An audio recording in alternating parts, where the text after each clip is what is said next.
Welcome back to the show. I'm Simi Sarah. You are listening to the Mike Smith Show. And all this week, we have been talking to the leadership candidates for the NDP. And we'll have all of them on before the week is out. We have Mike Farnworth, John Horgan, Adrian Dix we had yesterday, Nicholas Simons we had Monday. And today we have Dana Larsen, also one of the candidates who joins us now. Good afternoon. Hey, thanks for having me.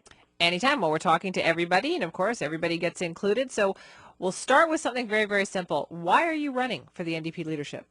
Well, I'm running because I've got a set of policies and priorities that I think will resonate with the members of our party and the people of our province. And I'm idealistic, and I'm passionate about the NDP, and I got some good ideas. All right, let's hear them.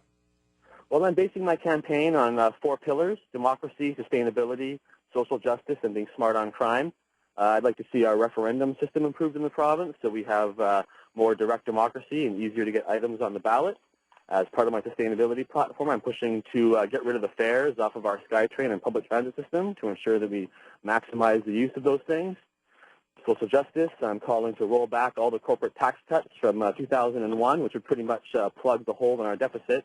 I'd also add a new top tax bracket for the top 0.6% of our earners, charging them another 11% and income over the first $250,000. And doing those two things would balance our budget entirely and leave us $500 million left over as a surplus. And for my smart on crime, I'm talking about how we need to stand up to Harper's prison spending spree and recognize that prison is not the solution for homelessness, for drug addiction, or for mental health issues, and really turn our focus away from just punishment and towards restorative justice. Oh, so you've put a lot of thought into this, though, because that's pretty thorough. What has the response been like when you've taken your platform out on the road?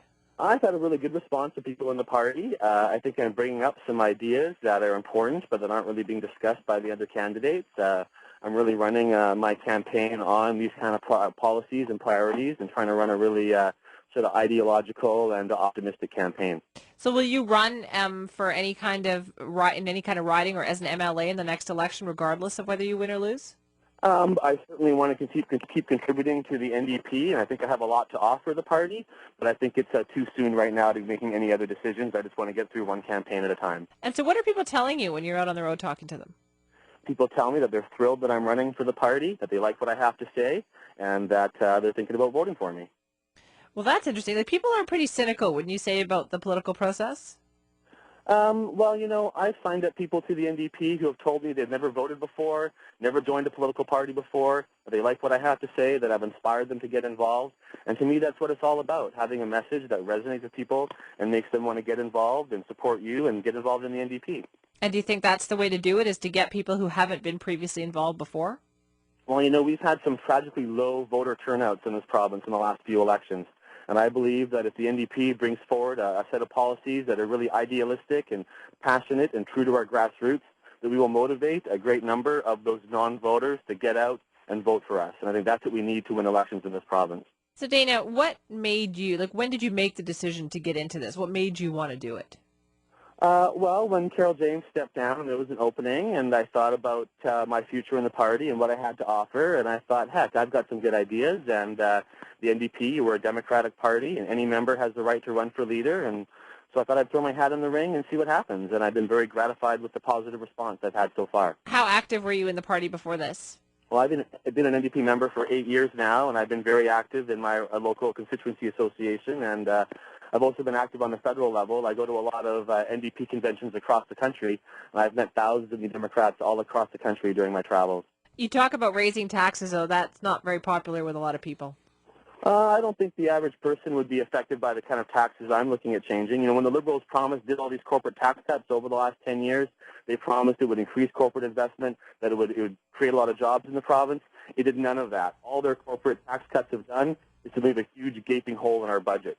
And I also think that the average person is more than happy to see the top 0.6% of earners in our province paying a little more on their taxes to help balance our budget and ensure that we have the services that we need for all British Columbians. So give me an idea of where you've gone and where your campaign has taken you.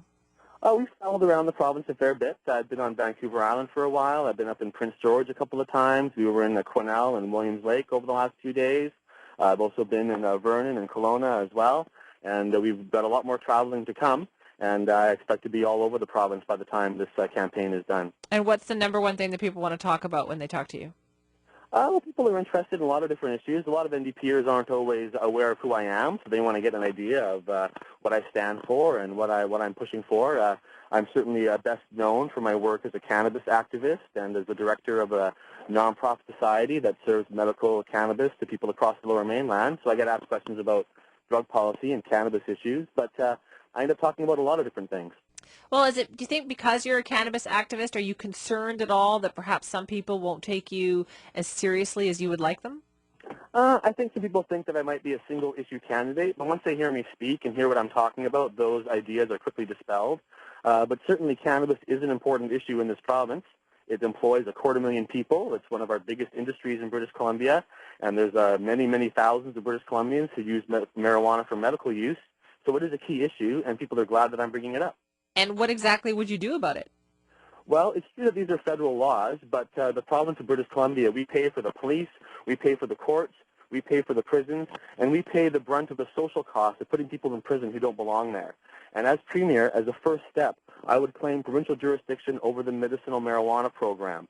Healthcare is provincial jurisdiction, and so I think that we should, the Premier of British Columbia should license and regulate the dispensaries that exist now, license and regulate their suppliers, and take the people who are using medical marijuana out of the criminal justice system and put them into the healthcare system where they belong. Geez, Dana, I think you're jumping the gun. You're talking about being premier. First, you have to win the NDP leadership race. Well, I think whoever does this, as whoever our next premier is, should take these kind of things into consideration and make these changes. And do you think there's, I know people talk about the economic cost of this, that this can be a way of making money, and some states, such as California, have actually seriously considered that. Do you think that is an opportunity? I would love it if British Columbia or Canada would tax and regulate marijuana. It's a bit out of the jurisdiction of the province to go that far, but certainly we could have a premier and an attorney general that call upon the federal government to change these laws. That would be entirely appropriate. We'd also save a lot of money as well in not incarcerating people who don't deserve to be in prison. And we've estimated that taxed and regulated marijuana would bring in about $1.4 billion in British Columbia on an annual basis, both in tax revenue and in savings on police and prisons. But Dana, aren't you concerned that some people might agree with everything else that you say, but they absolutely don't agree with your position on cannabis? Well, I think a majority of British Columbians support the legalization of marijuana, and a very, very huge majority of British Columbians support medicinal access to this plant. So I think that more British Columbians support this than vote for either of our mainstream parties, and I get only positive feedback when I talk about these issues. But can you actually translate that into votes? Well, we'll see how it happens, I guess. But I think the people of this province and of our party are looking for a positive, progressive vision to vote for, and I'm trying to offer that. Have you gotten any negative feedback about that position when you're talking to people?